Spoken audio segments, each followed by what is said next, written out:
Assalamualaikum warahmatullahi wabarakatuh. Alhamdulillah, assalatu wassalamu ala rasulillah wa ala alihi wa sahbihi wa mawala ba'du. Kita ketemu lagi di program belajar sirah lewat video. Pada seri ini kita masih akan bicara tentang kondisi Jazirah Arab jelang Nabi Muhammad SAW dilahirkan. Dan kita akan bicara beberapa peradaban yang pernah berkuasa di semenanjung Arabia atau Jazirah Arab. Perlunya ini dibahas untuk mengetahui bagaimana kondisi Jazirah Arab itu sebelumnya, ya, sebelum baginda Rasul SAW diutus, terutama daerah-daerah sekitarnya. Kemudian kita juga akan mengambil pelajaran dan hikmah, bagaimana nasib peradaban tersebut akhirnya. Profesor Dr. Muhammad Ali As-Salabi itu menjelaskan paling tidak ada 3 kekuasaan atau peradaban besar yang pernah berkuasa di daerah Jazirah Arab atau sepenanjung Arab.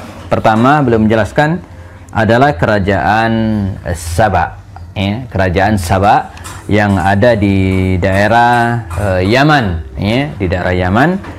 Dan ini terkenal sekali, bagaimana kerajaan Saba ini kerajaan yang luar biasa megah, yang disebutkan oleh Allah Subhanahu wa taala dalam surat Saba, bahkan diabadikan oleh Allah dalam Al-Qur'an dengan salah satu nama surat. Laqad kana li saba'in fi maskanihim ayah, jannatani an yamini wa shimal, kulu min rizqi rabbikum washkuru lah, baldatun tayyibatu wa rabbun ghafur. Sungguh kata Allah SWT bagi kaum Saba, ayah di tempat tinggal mereka itu, di kediaman mereka ada ayah, ada tanda kebesaran Allah. Jannatan, yaitu 2 taman, 2 kebun, an yamini wa shimal, dari kiri kanan. Kulu min rizqi rabbikum, makanlah dari rezeki Tuhanmu dan bersyukurlah, washkurulah. Disebutkan oleh Allah SWT dengan kalimat baldatun tayyibatun wa rabbun ghafur. Balda, sebuah negeri yang tayyibah, yang baik, wa rabbun ghafur, dan diampunkan oleh Allah Subhanahu wa taala. Nah, jadi ini kerajaan pernah besar, pernah jaya. Bahkan dari kerajaan ini muncullah seorang ratu yang terkenal sekali, Ratu Saba atau Ratu Seba, yang hidup di masa Nabi Sulaiman alaihissalam, di mana dia sempat melakukan semacam korespondensi, surat menyurat dengan Sulaiman alaihissalam, dan puncaknya dia hijrah, dari Saba, dari Yaman ini, terus ke atas menuju ke Al-Quds atau di Palestina, tempat kediaman Nabi Sulaiman alaihissalam. Nah, ini kalau kita masih menganut pendapat para ulama salaf, ulama klasik, Nah, berbeda kalau kita sependapat dengan orang yang mengatakan, atau mereka mengatakan bahwa Sulaiman itu berada di Jawa. Nah, ini ceritanya tentu berbeda.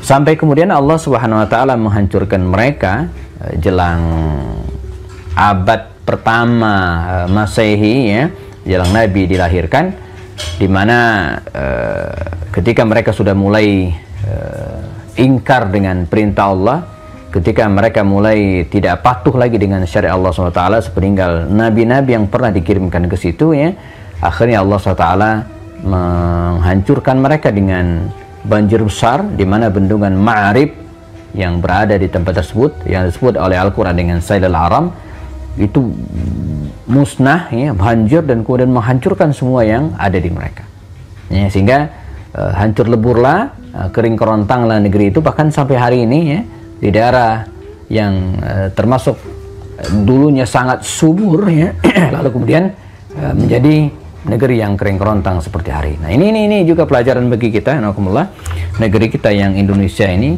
kaya raya, gemah ripah loh Cinawi, harus kita rawat dengan baik. Di satu sisi kita tetap merawatnya, Indonesia yang kaya raya ini, tapi dan saat yang sama juga kita harus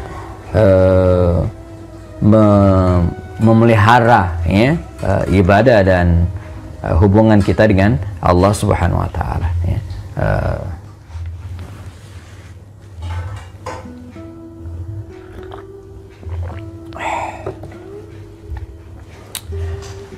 Kedua ya adalah peradaban kaum Ma'ad ya, yang menurut para sejarawan ya itu kira-kira berada di daerah Hadramaut ya, masih di Jazirah Arab bagian selatan ya. Nah ini juga peradaban yang sangat besar ya, di mana disebutkan dalam Al-Quran mereka sudah diberikan kemampuan oleh Allah Subhanahu wa taala untuk membuat bangunan-bangunan yang kokoh ya, bangunan-bangunan yang besar, bangunan-bangunan yang bervariasi ya, dengan apa namanya tiang-tiang yang sangat tinggi dan kokoh ya.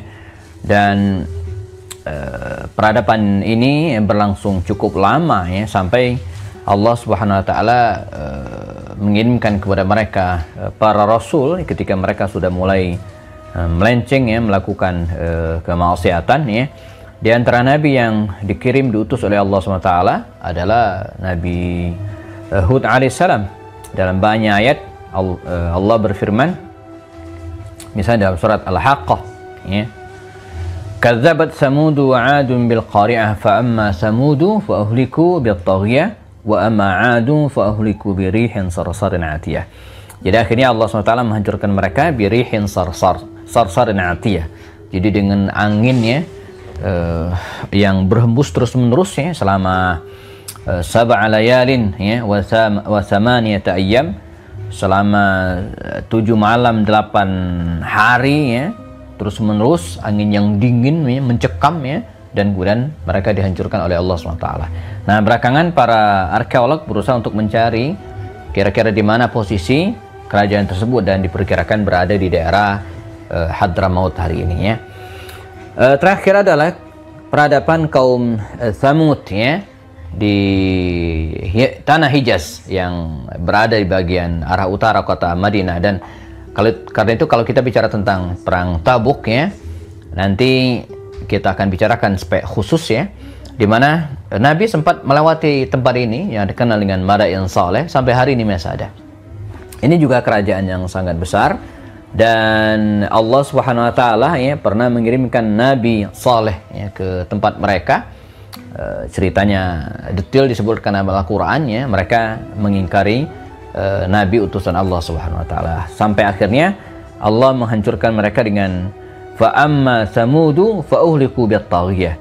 Adapun kaum Samud yang dihancurkan oleh Allah Subhanahu wa taala dengan suara yang menggelegar ya, dengan suara yang keras ya, sehingga menggetarkan seluruh negeri mereka dan dimusnahkan oleh Allah Subhanahu wa taala. Namun demikian masih ada tersisa ya beberapa sisa peradaban yang hari ini kita kenal dengan Madain Saleh, di mana mereka memahat bebukitan itu dan membuat tempat-tempat tinggal, istana-istana di mana mereka menetap. Ini beberapa peradaban yang ada sebelum baginda Rasulullah SAW diutus, bahwa ini negeri dulu, negeri lama ya, yang kemudian dimusnahkan oleh Allah Subhanahu wa taala karena mereka mengingkari perintah-perintah Allah Subhanahu wa taala. Dan ini pelajaran bagi kita bagaimana Allah begitu berkuasa menghancurkan suatu kaum walaupun mereka digdaya. Dan kalau kita baca sejarah, cara Allah Subhanahu wa taala menghancurkan suatu kaum, bahkan satu orang yang zalim ya, itu sederhana ya. Untuk menghancurkan Namrud yang perkasa, yang mengatakan ana uhya wa umit, berhasil atau bisa menghidupkan dan mematikan orang, Allah cukup mengirimkan serangga laler ke telinganya dan kemudian mati ya. Kemudian Nabi Firaun juga demikian. Firaun dihancurkan Allah dengan apa? Dengan air ya. Kemudian kaum Saba tadi, Saba ya, cukup dibocorin gitu kan, berlimpah air. Jadi bayangin, Allah menghancurkan dengan apa yang mereka miliki ya. Mereka ini hidup dengan air, dengan bendungan yang mereka buat gitu kan. Nah Allah menghancurkan mereka dengan yang mereka miliki ya. Kaum Ad juga demikian ya. Allah cukup mengirimkan angin yang bertiup sepoi-sepoi dingin luar biasa dan membuat mereka terkapar ya. Kaum Samud juga dengan petir yang terus-menerus menggelegar, memekakkan telinga mereka dan kemudian membuat mereka bergelimpangan mati. Nah, ini tentara Allah Subhanahu wa taala yang dikirim ya untuk menghancurkan orang-orang yang zalim. Semoga kita bisa mengambil hikmah.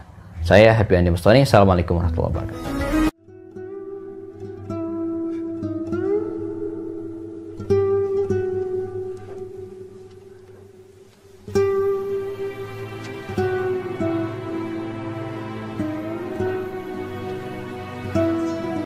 بسم الله الرحمن الرحيم